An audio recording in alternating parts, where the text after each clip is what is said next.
هەروەکی زۆن نزیکی 2 ساڵانە ناوەندەخانیە ڕۆشنبیر و ڕاگەهاندنەی پشکە ڕۆشنبیری دەست بچاوکردنەوە زنجیرێکە پارتووکە ناوێوەشانên ناوەندەخانی کiriye.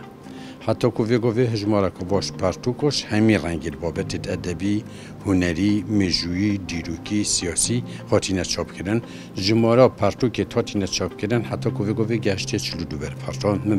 pertûka û سه آنچار دیجی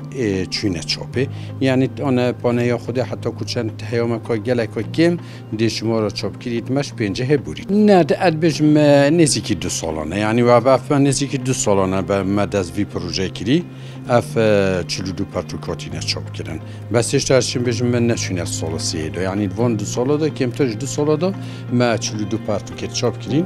و 4 دیجی و گویسین آن 4 نیل چاپ خانه پرتوکات چاپه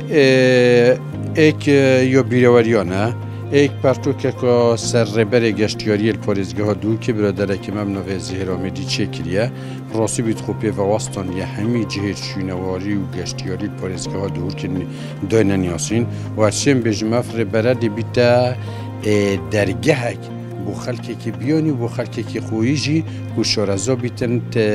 جهت مید گشتیاری دا اد بجم ده پرتوکه که باش بیتن هکه لاین گشتیاری جی گرینگی پیودن چون که پرتوکه